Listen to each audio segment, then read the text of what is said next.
ये वीडियो अगर तुझ में आग ना लगा दे तो डिसलाइक मार के चैनल को छोड़ देना, पर आग लगी तो दोस्तों के साथ शेयर जरूर करना। एक बंदे को उसकी कंपनी बेचने के बाद 1000 करोड़ मिला था। उसने वह सारा पैसा अलग अलग बिजनेस में लगा दिया और खुद रेंट से रहने लगा। कोई पागल ही कर सकता है ना ऐसा। अगर कोई नॉर्मल इंसान होता तो गाड़ी बंगला खरीदने में ही बहुत सारा पैसा खर्च कर देता। यह पागल इंसान और कोई नहीं, एलन मस्क है, जो कि आज वर्ल्ड के कई लेडी कंपनीज का मालिक है और आज इसकी नेटवर्थ है 1,40,000 करोड़। और यह सब उसके जिद और उसके पागलपन का ही नतीजा है, क्योंकि भीड़ के साथ चलना तो बहुत आसान है, पर पागलपन ही चाहिए भीड़ से हटकर कुछ करने के लिए। जिस बंदे को कभी उसकी भारी आवाज की वजह से रेडियो से रिजेक्ट कर दिया गया था, उसने जिद पकड़ी और वो मुकाम हासिल किया जिसके कई लोग सिर्फ सपने ही देखते हैं। जी हाँ, मैं बात कर रहा हूँ अमिताभ बच्चन की। उनकी पहली सुपरहिट मूवी जंजीर आने से पहले उनकी 17 मूवीज फ्लॉप हो चुकी थी। फिर भी उन्होंने अपनी जिद नहीं छोड़ी और आखिरकार कामयाबी को उनकी जिद के आगे झुकना ही पड़ा। विराट कोहली का भी एक ऐसा ही किस्सा है, जो कि क्रिकेट के लिए उसका पागलपन उसके जिद को बयां करता है। 2006 की बात है। विराट कर्नाटका में रणजी खेल रहा था और पहले दिन वो 40 रन बनाकर नॉट आउट रहा। शाम को उनके घर से खबर आई कि उसके पापा की डेथ हो गई। सबने एक्सेप्ट किया कि विराट तुरंत घर के लिए निकलेगा। कुछ ने तो यहाँ तक डिसाइड कर लिया था कि उसकी जगह पे कौन खेलेगा, पर दूसरे दिन विराट बल्ला लेकर पिच पर खड़ा था और इस हालात में उसने सेंचुरी लगाई और अपनी टीम को जिताकर ही वो अंतिम संस्कार के लिए निकल गया। इसे पागलपन नहीं तो और क्या कहेंगे। लाखों में किसी एक के पास ही ऐसी जिद, ऐसा पागलपन होता है और वही कुछ हट के कर जाता है। दिन का 15-15 घंटा काम करने के लिए सिर्फ एनर्जी नहीं, बल्कि उस काम को करने के लिए वो जिद, वो पागलपन होना चाहिए, क्योंकि ऐसे ही जिद्दी, ऐसे ही पागल लोग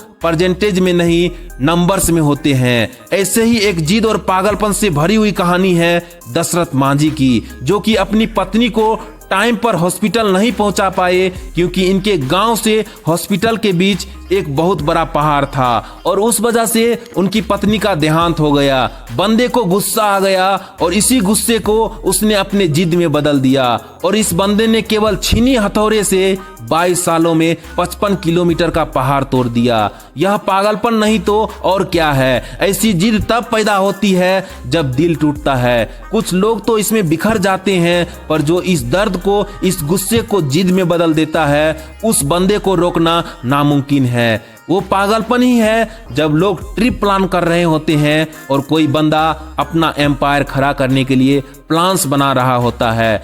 जब सब नौकरी ढूंढने के चक्कर में होते हैं, तब कोई पागल नौकरी देने की सोचता है और ऐसे ही पागल आगे जाकर बिल गेट्स, स्टीव जॉब्स बन जाते हैं। यह पागल सक्सेस के लिए हमेशा भूखे होते हैं, यह कभी सेटिस्फाइड नहीं होते। यही पागलपन, यही जिद ना तो इन्हें सोने देती है और ना ही रुकने देती है। एक जिद्दी इंसान कभी भी शांत नहीं बैठेगा, 1000 बार फेल होगा वो, पर उसकी जिद, उसका पागलपन उसे और एक बार ट्राई करने के लिए मजबूर करेगा और यह तब तक मजबूर करेगा जब तक सफलता इसके सामने घुटने ना टेक दे। और यही पागल इंसान, यही जिद्दी इंसान इतिहास बना देता है। यकीन नहीं आता तो हिस्ट्री उठाकर देख लो, भला कौन सा बंदा 1000 बार फेल होने के बाद भी कोशिश करना नहीं छोड़ता। कोई पागल ही ना, और इसी कारण वो पागल जिद्दी इंसान दुनिया को रोशन कर देता है। जी हाँ, मैं बात कर रहा हूँ थॉमस अल्वा एडिसन की। 65 साल का एक बंदा जिसे 1000 बार ऑलरेडी रिजेक्ट कर दिया गया था, फिर भी उसने अपनी जिद नहीं छोड़ी और KFC जैसे होटल्स की चेन खड़ी कर दी। जिस बंदे को अंग्रेजों ने अपने होटल में नहीं आने दिया, उस बंदे ने जिद पकड़ी और दुनिया का सबसे बड़ा होटल ताज बना दिया। दोस्तों, यह एक जिद ही है जो एक नॉर्मल इंसान को अब नॉर्मल बनाती है। फिर यह अब नॉर्मल लोग ऐसा कुछ कर जाते हैं जिसके बारे में नॉर्मल लोग सोचते ही रहते हैं। इसलिए आपको जो भी अच्छा लगता है, जो भी आप करना चाहते हो, पागल बन जाओ उसके लिए और जान लगा दो उसे हासिल करने के लिए, क्योंकि जब तक यह जिद, यह पागलपन आपके अंदर नहीं आएगा, तब तक आप नॉर्मल ही रहोगे और नॉर्मल ही रहकर मरना है तो ऐसे ही जियो। पर अब नॉर्मल बनना है तो जिद्दी और पागल बनना होगा।